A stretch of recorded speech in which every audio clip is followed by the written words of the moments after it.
CAGR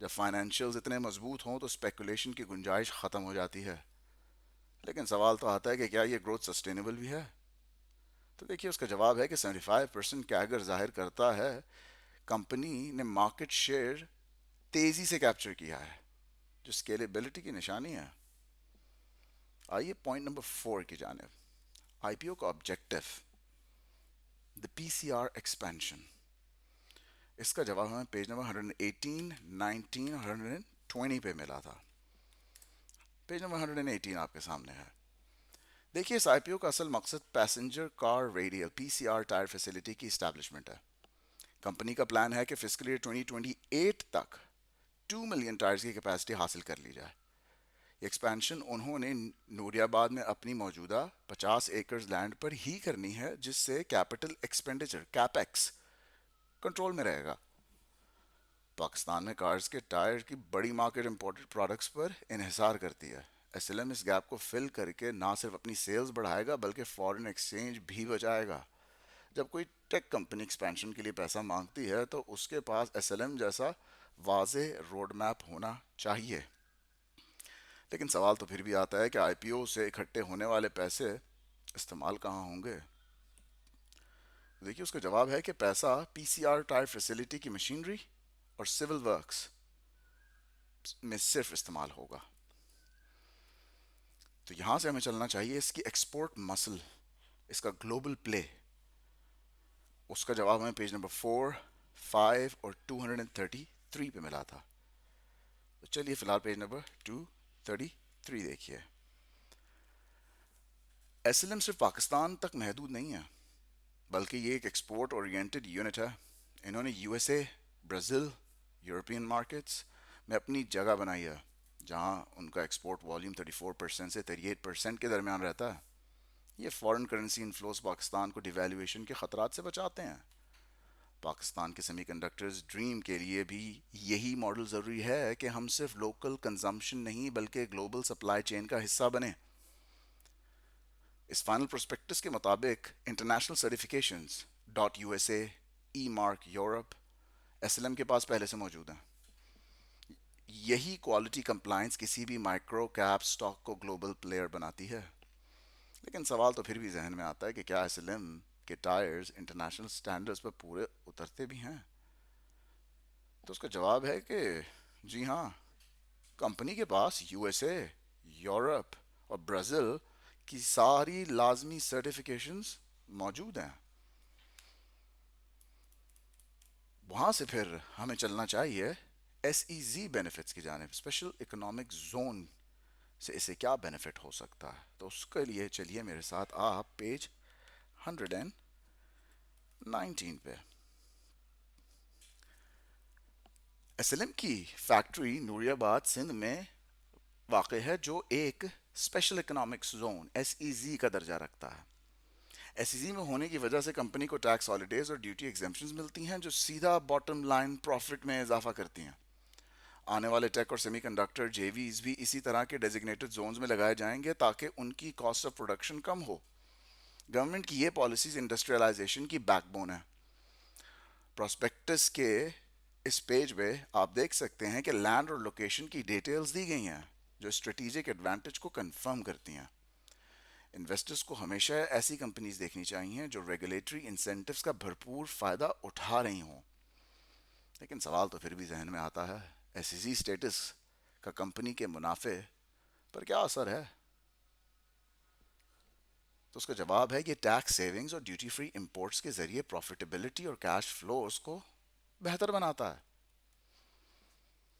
تو وہاں سے ذہن میں آتا ہے کہ اس کی آپریشنل ایفیشنسی، اس کا مینوفیکچرنگ کا ڈی این اے کیسا ہے؟ اس کے جواب میں پیج نمبر 14، 15 اور 58 پہ ملے تھے. فی الحال آپ میرے ساتھ چلیے پیج نمبر 58 پہ. دیکھیے ٹائر بنانا ایک ہائی پریسیجن کام ہے جس میں ایپیکس ایکسٹروژن اور سٹیل بیلٹ کیلنڈرنگ جیسے مراحل شامل ہوتے ہیں. ایس ایل ایم نے مینوفیکچرنگ پروسیس کو مٹیریل ٹرانسفارمیشن ورکشاپ سے شروع کر کے فائنل ولکنائزیشن تک آپٹیمائز کیا ہے. یہ engineering discipline semi conductor manufacturing کے واٹر فیبریکیشن پروسیس سے ملتی جلتی ہے. پراسپیکٹس کا گلوسری سیکشن جو پیج نمبر 14 جو آپ کے سامنے میں نے رکھا ہوا ہے، اور پیج نمبر 15 ان ٹیکنیکل ٹرمز کو واضح کرتا ہے. اگر کوئی کمپنی اپنے مینوفیکچرنگ پروسیس میں اتنی ڈیپتھ اور کلیئرٹی رکھتی ہے تو اس کی آپریشنل ایفیشنسی ہمیشہ بڑھتی رہتی ہے.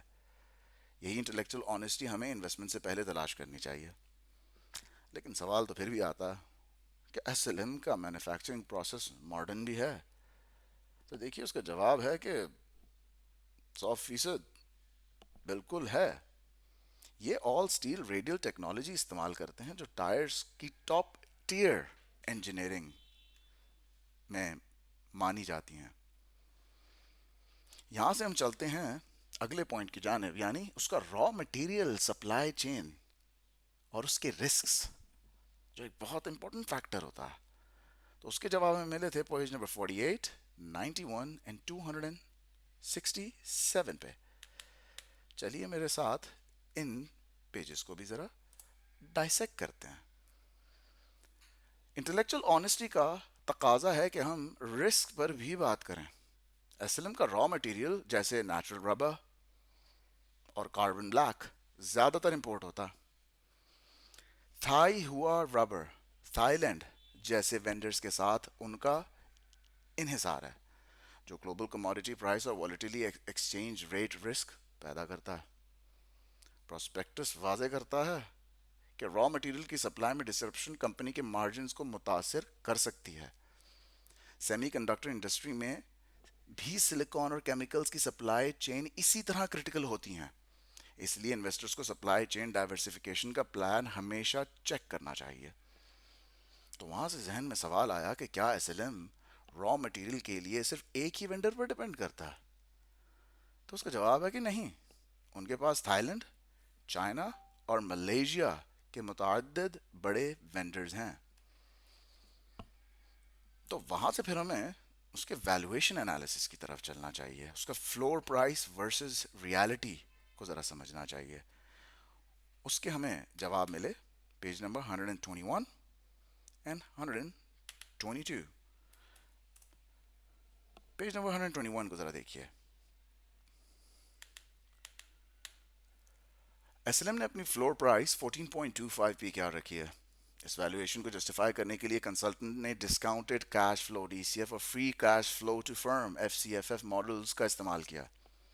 فسکل ایئر 2026 سے فسکل ایئر 2030 تک کی پروجیکشنز دکھاتی ہیں کہ کمپنی اپنے مارجنز کو سٹیبل رکھنے کا ارادہ رکھتی ہے. جب آپ مائکرو کیپ سٹاکس کو دیکھتے ہیں تو ہمیشہ فلور پرائس اور انٹرنسک ویلیو کا موازنہ کریں. پراسپیکٹس کا سیکشن 4A جو آپ کے سامنے ہے ویلیویشن کی پوری داستان بیان کر رہا ہے، جو اسپیکولیٹرز کے لیے نہیں بلکہ سیریس اینالسٹ کے لیے ہے. صحیح ویلیویشن پر انٹری ہی 10 گنا 10 ٹائمز ریٹرنز کی بنیاد ہوتی ہے. تو پھر یہاں ذہن میں سوال آتا ہے کہ 14.25 14.25 پیسے کی پرائس کس بنیاد پر طے کی گئی ہے؟ تو اس کا جواب ہے کہ یہ ڈی سی ایف اور فیوچر کیش فلو پروجیکشنز کے ٹیکنیکل ماڈلز پر مبنی ہے. تو پھر ایک امپورٹنٹ سوال جو سب کے ذہن میں منڈلا رہا ہوگا، اس کی ڈیویڈنڈ پالیسی اور شیئر ہولڈر کے ریٹرنز، ان کے بارے میں کیا ہے؟ اس کے لیے چلیے میرے ساتھ آپ پیج 245 پہ دیکھیے. ایک اچھی کمپنی وہ ہے جو اپنے شیئر ہولڈرز کے ساتھ منافع بانٹے. ایس ایل ایم نے گزشتہ سالوں میں یعنی فسکل ایئر 2024 2025 بلینز اربوں میں کیش ڈیویڈنڈز پے کیا. یہ ظاہر کرتا ہے کہ کمپنی ایکسپینشن کے باوجود اتنا کیش جنریٹ کر رہی ہے کہ وہ ڈیویڈنڈز بھی دے سکتی ہے. ٹیک کمپنیز اکثر گروتھ کے لیے ڈیویڈنڈ روک لیتی ہیں، لیکن ایس ایل ایم کا ماڈل بیلنسڈ ہے. پراسپیکٹس کا یہ پیج جو آپ دیکھ رہے ہیں ان کا ڈیویڈنڈ ٹریک ریکارڈ واضح کرتا ہے. اس سے پتہ چلتا ہے کہ مینجمنٹ شیئر ہولڈرز کی ویلتھ کریشن کے لیے کمیٹڈ ہے. لیکن سوال پھر بھی آتا ہے ہمارے ذہن میں کہ کیا ایس ایل ایم نے پہلے کبھی ڈیویڈنڈز دیے تھے؟ تو جیسا میں نے آپ کو بتایا کہ جی ہاں، فسکل ایئر 2024 میں 2 بلین اور فسکل ایئر 2025 میں 3 بلین پاکستانی روپیز کا کیش ڈیویڈنڈ دیا گیا تھا. یہاں سے چلتے ہیں ہم اسمگلنگ اور انفارمل مارکیٹ تھریٹ کی جانب، جو ایک بہت بڑا تھریٹ ہے ہماری پاکستان کی مارکیٹ میں. دیکھیے، پروسپیکٹس میں ایک بڑا رسک فیکٹر اسمگلنگ اور انفارمل امپورٹس بتایا گیا. پاکستان میں اسمگل ٹائرز کی وجہ سے لوکل انڈسٹریز کو پرائس کمپٹیشن کا سامنا کرنا پڑتا ہے. اگر گورنمنٹ اس پر کنٹرول نہیں کرتی تو ایس ایل ایم کے مارجنز پریشر میں آ سکتے ہیں. یہی مسئلہ ٹیک انڈسٹری میں گرے مارکیٹ پروڈکٹس کا ہوتا ہے. انویسٹرز کو سیکشن 5 یعنی رسک فیکٹرز کو بڑے غور سے پڑھنے ہیں تاکہ وہ اندھیرے میں نہ رہیں. حقیقت پسندی ہی بہترین انویسٹمنٹ اسٹریٹجی ہوتی ہے. تو یہاں پر بڑا اہم سوال آتا ہے، اسمگلنگ سے ایس ایل ایم کو کیا خطرات ہیں؟ تو دیکھیے، اس کا جواب ہے یہ ان کا مارکیٹ شیئر اور پرائسنگ پاور کم کر سکتی ہے، جو ایک بہت امپورٹنٹ چیز ہے ریٹیلرز کے لیے، short term investors, medium term investors and long term investors, سب کے لیے. یہاں سے ہم آتے ہیں ہمارے فورتھ لاسٹ پوائنٹ کی جانب، یعنی macro economic stability and interest rates. چلیے میرے ساتھ ان کو سمجھنے کے لیے پیج 108 پہ اس پیج کو غور سے دیکھیے. یہ پیج ہمیں بتاتا ہے کہ کیپٹل انٹینسو انڈسٹریز جیسے ٹائر مینوفیکچرنگ یا سیمی کنڈکٹرز انٹرسٹ ریٹس کے لیے بہت سینسٹیو ہوتی ہیں. پاکستان میں پالیسی ریٹ کا 22% سے گر کر 11 تک آنا اور ابھی 11.5 پہ رکا ہوا ہے، ایس ایل ایم جیسی کمپنیز کے لیے بہت بڑی خوشخبری ہے. اس سے ان کی فائنینسنگ کاسٹ کم ہوتی ہے اور ایکسپینشن آسان ہوتی ہے. پروسپیکٹس کے مطابق آٹو موبائل سیکٹر کی ریکوری جو 30.6% بڑی ہے، سیدھا ٹائر ڈیمانڈ کو بوسٹ کرتی ہے. جب انٹرسٹ ریٹس کم ہوں اور انڈسٹریل ایکٹیویٹی بڑھے تو ٹیک اور manufacturing stocks riding the wave کے لیے تیار ہو جاتے ہیں. لیکن سوال تو آتا ہے کہ پالیسی ریٹ کم ہونے سے ایس ایل ایم کو کیا فائدہ ہوگا؟ دیکھیے، ان کا لون کی قسطیں، انٹرسٹ ایکسپینس کم ہو جائیں گے اور نیٹ پروفٹ بڑھ جائے گا. لیکن ذہن میں رکھیے گا دوستوں، یہ جیو پولیٹیکل سچویشن کسی کی سمجھ میں نہیں آ رہی، اور اگر یہ مہینہ اور چلی بڑی آسانی سے بیسٹ کیس سینیریو جو ہے 100 بیسس پوائنٹس اور بڑھ جائے گا، اور ریئلسٹک سینیریو ہے 200 بیسس پوائنٹ بڑھ جائے گا. آپٹمسٹک ہے کہ 100 ہی بڑھے. تو یہ ساری چیزیں ذہن میں رکھیے گا انویسٹ کرنے سے پہلے. اب چلتے ہیں ہم اپنے تھرڈ لاسٹ پوائنٹ کی جانب، management پیڈیگری. Who is running the شپ؟ اس جہاز کو چلا کون رہا ہے؟ آ جائیے پیج نمبر 1، 16 اینڈ 23. تو فی الحال آپ پیج 16 دیکھیے میرے ساتھ، اور اب چلیے پیج نمبر 1 پہ، اور اب دیکھیے پیج نمبر 23. دیکھیے، کسی بھی اسٹاک کی کامیابی اس کی مینجمنٹ پر ہوتی ہے. ایس ایل ایم کی لیڈرشپ میں عمر سعید سی ای او، عاطف عزیز سی ایف او جیسے تجربہ کار لوگ شامل ہیں. ان لوگوں نے سروس گروپ کو پاکستان کے ایک لیڈنگ کنگلامریٹ بنایا ہے. مینجمنٹ نے انڈرٹیکنگ دی ہے کہ پروسپیکٹس میں کوئی بات چھپی نہیں ہے اور ساری معلومات سچ پر مبنی ہیں. جب آپ مائکرو کیپ سٹاکس میں انویسٹ کریں تو ہمیشہ دیکھیں کہ کیا مینجمنٹ کے پاس اسکن ان دا گیم ہے، یعنی وہ خود بھی انویسٹڈ ہیں. ایس ایل ایم کے کیس میں اسپانسرس بھاری حصہ ان کی کمٹمنٹ کا ثبوت ہے. لیکن سوال تو ہم پھر بھی اٹھائیں گے کہ مینجمنٹ کی کریڈیبلٹی کیا ہے؟ تو اس کا جواب ہے کہ مینجمنٹ سروس گروپ سے تعلق رکھتی ہے جو فٹ ویئر اور ٹائرز میں ڈیکیڈز، دہائیوں کا ایکسپیرینس رکھتے ہیں. یہاں سے ہم آتے ہیں اپنے سیکنڈ لاسٹ پوائنٹ کی جانب، فیوچر کیپیسٹی اور مارکیٹ شیئر کی پروجیکشنز. پیج نمبر 22 اور پیج نمبر 120 پہ ہمیں اس کے جواب ملے. پیج نمبر 120 دیکھیے سر. ایس ایل ایم کا ویژن صرف آج کا نہیں بلکہ فسکل ایئر 2030 تک کا ہے. ان کا ٹارگٹ ہے کہ 3 ملین ٹائرز پر اینم کی کیپیسٹی حاصل کی جائے. پاکستان میں کمرشل وہیکل سیگمنٹ ان کا ڈومیننٹ شیئر ہے اور اب وہ پیسنجر کار مارکیٹ کو ٹارگٹ کر رہے ہیں. یہ امپورٹ سبسٹیوشن کا ماڈل پاکستان کے 500 ملین یونائٹڈ اسٹیٹ ڈالرز بچا سکتا ہے. ٹیک سیکٹرز میں بھی ہم ایسی کمپنیز ڈھونڈتے ہیں جو پاکستان کے امپورٹس کو ایکسپورٹس میں بدل سکیں. ڈیٹا بیک پروجیکشنز کے مطابق ایس ایل ایم کا فیوچر کافی برائٹ نظر آتا ہے. لیکن ہم تو پھر بھی سوال اٹھائیں گے کہ 2030 تک ایس ایل ایم کہاں کھڑا ہوگا. تو اس کا جواب ہے کہ کمپنی 3 ملین ٹائرز کی کیپیسٹی کے ساتھ پاکستان کی بڑی انڈسٹریل پاور ہوگی. چلتے ہیں اپنے لاسٹ پوائنٹ کی جانب. Conclusion: the blueprint for the next multibagger, یعنی 10 گنا کی گروتھ. اس کے لیے پیج نمبر 232، 233 اور 289 دیکھتے ہیں. یہ رہا پیج نمبر 232. دیکھیے، سروس لانگ مارچ کا پروسپیکٹس ہمیں سکھاتا ہے کہ چائنیز جے وی ویو کا مطلب صرف اسمبلی نہیں بلکہ ڈیپ ٹیکنالوجی ٹرانسفر اور گلوبل ایکسپورٹ اسٹریٹجی ہے. جو 3 مائکرو کیپس ٹیک سٹاکس سیمی کنڈکٹرز میں کام کر رہے ہیں، اگر ان کا ڈی این اے اس ایس ایل ایم کے ماڈل سے ملتا ہے تو وہ ملٹی بیگرز بن سکتے ہیں. انٹلیکچوئل آنیسٹی یہی ہے کہ ہم صرف سیمی کنڈکٹر کے نام پر نہ بھاگیں بلکہ ان کا T T A, S E C benefits اور ریونیو کیگر چیک کریں. ایس ایل ایم کا آئی پی او پاکستان کی انڈسٹریلائزیشن کا ایک نیا باب ہے. اس ویو پر سوار ہوں لیکن ڈیٹا اور حقائق کو ہمیشہ سامنے رکھیں. تو آخری سوال ذہن میں آتا ہے کہ کیا ایس ایل ایم کا I P O safe bat ہے؟ تو جواب ہے کہ رسک فیکٹرز تو موجود ہیں، لیکن ان کا گروتھ ٹریک ریکارڈ اور اسٹریٹجک جے وی انہیں ایک سالڈ کنٹینڈر بناتا ہے. تو دوستوں، ایس ایل ایم کا 309 پیج کا یہ پروسپیکٹس ہم نے پڑھا آپ کے لیے. ایک کامیاب انویسٹر ہمیشہ ڈیپتھ میں جاتا ہے. اس ویڈیو میں ہم نے دیکھا کہ کس طرح چائنیز جے وی پاکستان کی اکانومی کا رخ بدل رہی ہے. اگر آپ کو سیمی کنڈکٹر مائکرو کیپس کی لسٹ چاہیے جو اسی ماڈل پر کام کر رہے ہیں تو نیچے ٹیک کامنٹ کریں اور بتائیں کہ آپ کو اس انالیسس میں کون سا پوائنٹ سب سے زیادہ انٹلیکچوئل لگا.